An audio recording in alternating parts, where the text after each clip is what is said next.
Hi అండి. ఈరోజు మా ఆయనకి చేపలంటే చాలా తక్కువగా తింటారు. కాబట్టి ఆయనకి చాలా ఇష్టంగా తినేది ఏంటంటే చేపల ఫ్రై అనమాట. అది కూడా అన్ని రకాల చేపలు కాదు, కనస అంటారు కదా అది, లేదంటే చెరువు చేపలు పెద్ద పెద్దగా ఉంటాయి కదా, పీసెస్ వస్తాయి ఆ టైపు. అవి నేనేంటంటే అందరూ మామూలుగా వేపుతారు అనుకోండి, కానీ నేను ప్యాన్ ఫ్రై చేస్తాను, అంటే పెనం మీద వేపుతాను. మేబీ వేపొచ్చు, ఇది నా స్టైల్ అనమాట. సో అందుకంటే నేను మీతో షేర్ చేసుకుందాం అనుకుంటున్నాను. చూసి నా వంట ఎలా ఉందో చెప్పండి. ఇలానే మీరు చేస్తారేమో కామెంట్ చేయండి. అలానే మా ఛానల్ని సబ్స్క్రైబ్ చేయండి. చూడండి, నాకు బుర్ర అంటే ఇష్టం కాబట్టి నేను బుర్ర ఉంచుకున్నాను, ఆయనకి పీసులు. మా అత్తయ్య ఆల్రెడీ కూడా కర్రీ వండింది.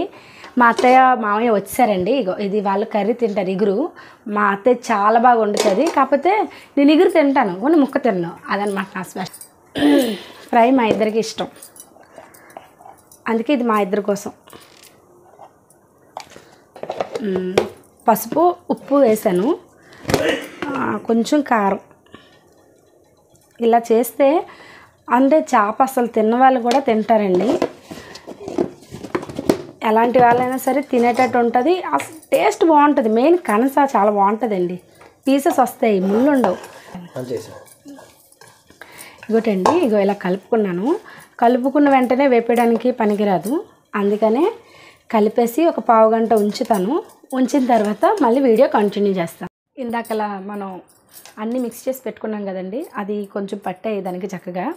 ఇప్పుడు వీటి నుంచి ప్యాన్ పెట్టుకున్నాను. ప్యాన్ కొంచెం హీట్ అయింది, పెట్టుకుని దాని తర్వాత ఆయిల్ వేసుకుంటున్నాను. ఎప్పుడులానే కొంచెం ఆయిల్ ఎక్కువ పడుతుందండి, అంటే మనం కళాయిలో వేపుకుంటే ఇంకా ఎక్కువ పడుతుంది, ఎందుకంటే కొంచెం తేలేటట్టు వేపుతారు కదా. ఇలా అయితే ఆయిల్ తక్కువ పడుతుంది, ప్లస్ టేస్ట్ చాలా బాగా వస్తుంది.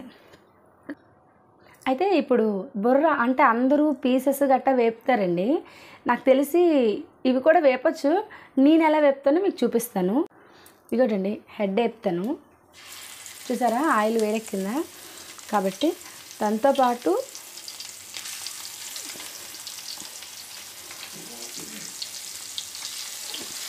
ఓకే అలా 3 పీసెస్ పెట్టాను. పెట్టిన తర్వాత ఇగో ఇలా ఇది సిమ్లో పెట్టేసేయాలి. పూర్తిగా స్టవ్ అనేది సిమ్లో పెట్టుకుంటే బాగా మగ్గుతుంది. దాని మీద ఇలా మూత పెట్టేసుకోవాలి. సెట్ అయింది కదా. ఇలా ఉన్న తర్వాత అది కొంచెం వేగాక స్మెల్ అనేది మనకు తెలుస్తుంది ఆటోమేటిక్గా. వేగాక దాన్ని మళ్ళీ తిరగేస్తాను అనమాట. ఒకటండి, మళ్ళీ స్టార్ట్ చేస్తాను. క్లాత్ ఉండదు ఇక్కడ.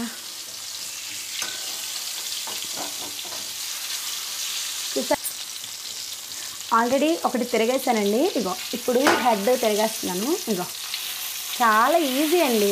అగో అనుకుంటామా, కొంచెం ఆయిల్ తీసుకెళ్ళి ఇలా వేస్తూ ఉంటే అది బాగా మరిగింది కదా, బాగుంటుంది. ఇప్పుడు మధ్యలో ఒక పీస్ ఉంది, దాన్ని తిరగేసేద్దాం. ఓకే, ఇగోటండి చూసారా గోల్డిష్ కలర్ వచ్చింది. బుర్ర కూడా సేమ్ అలానే ఉడికిపోయింది అనమాట.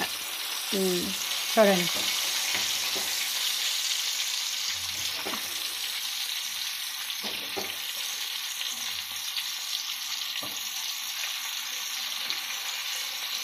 చూడండి.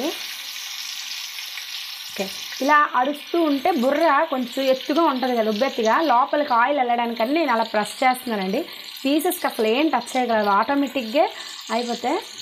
చూడండి, ఒక్క పావు గంటలోని అయిపోతాయి. మళ్ళీ మనం మూత పెడదాం.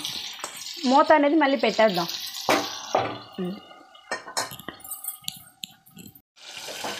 మళ్ళీ కొద్దిసేపు తర్వాత మళ్ళీ అయ్యిందండి. చూడండి, అబ్బా నాకైతే స్మెల్ అదిరిపోతుంది.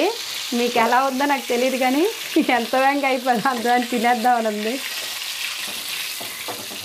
ఓకే, చూసారా ఇలా ఈజీగా, అంటే పెద్ద ప్రాసెస్ ఉండదు. మనం ఫ్రై అంటే కొంతమంది చిరాకు పడతారండి చేసుకోవడానికి, అలా కాకుండా ఈజీగా ఇంట్లోని కొంచెమైనా సరే. ఇప్పుడు మేము చేపలు ఎక్కువ కావు కదా, కొంచెమే కదా, కొంచెంకి ఏం చేస్తాలో అనుకుంటాం, అసలు ఏం లేదు. ఇప్పుడు ఈ ఆయిల్లోనే అవి కూడా నేను చేసేస్తానమాట. ఈజీగా అయిపోద్ది. 2 రకాల టేస్టులు చేసినట్టు ఉంటుంది. మా అత్తయ్యకి మామయ్యకి ఇగురు ఇష్టం, వాళ్ళు చేశారు. మాకు ఫ్రై ఇష్టమని ఇసుగుగా ఉంటే మానేస్తే తినడానికి ఏముందండి. అందుకనే కొంచెం కష్టమైనా సరే చేస్తే ఇలా ఈజీగా టేస్టీగా ఉంటుంది. చూసారా ఎంత చక్కగా అయిపోయిందండి. చాలామంది డౌట్ ఉండొచ్చు పీసెస్ అయిపోతాయని. చూసారా అసలు ఎలా ఉన్న పీస్ అలానే ఉంది, ఏమైనా చిన్నది కూడా మనకు కటింగ్ అవ్వలేదు. ఇది కూడా చూసారా ఎలా ఉన్న పీసు అలానే చక్కగా ఉంది. చూసారా కలర్ అయితే ఎంత బాగుందో. ఇప్పుడు దీన్ని మనం మంచి ప్లేట్లో తీసుకొని సర్వ్ చేసుకుందామండి. రెడీ. ఎంతసేపు అవ్వదండి, ఒక 15 నిమిషాలు ఓపిక్గా ఉంటే అయిపోతుంది అంతే. ఎక్కడైనా ఇంకొంచెం పచ్చిగా ఉంటుందేమో అని నేను నా డౌట్కి అటు ఇటు తిప్పుతాను అంతే తప్ప ఇది ఆల్రెడీ పర్ఫెక్ట్గా అయిపోయిందండి. ఓకే, ఒకసారి మళ్ళీ నేను మిగతా 2 పీసులు కూడా వేసేసానండి. ఆ ఆయిల్ వేస్ట్ అవ్వదు, మనం మళ్ళీ ఆయిల్ కూడా పోసుకోక్కర్లేదు, అదే ఆయిల్తో అయిపోతుంది. కొంతమందికి ఆయిల్ కలుపుకొని తినే అలవాటు కూడా ఉంటుంది చాలామందికి. మీలో ఎంతమందికి ఉందో కామెంట్ చేయండి ఖచ్చితంగా. ఇదిగోటండి, నేను కొంచెం అందంగా సర్వ్ చేయడానికి తినేటప్పుడు ఏమొచ్చి నోరు ఊరాలి కదా, అందుకని కొంచెం కొత్తిమీరతో అలా పైన మేకప్ చేస్తున్నాను. ఇష్టం ఉండేవాళ్ళు చాలామంది ఉంటారు కదా, ఇలా సర్వ్ చేసుకుంటే చూడగానే నోరూరుతుంది ఎవరికైనా సరే. మిగతా నా ఫిషెస్ కూడా ఫ్రై అయిపోతున్నాయి. చూడండి ఎంత అందంగా ఉందో. 2 నిమిషాల్లో గుమగుమలాడే ఫిష్ ఫ్రై. ఖచ్చితంగా సబ్స్క్రైబ్ చేయండి. మా వీడియో మీకు యూజ్ అనిపించినట్లయితే, నచ్చినట్టయితే ఖచ్చితంగా లైక్ చేయండి, షేర్ చేయండి. పక్కనే ఉండే గంట సింబల్ని కూడా క్లిక్ చేయడం మర్చిపోకండి.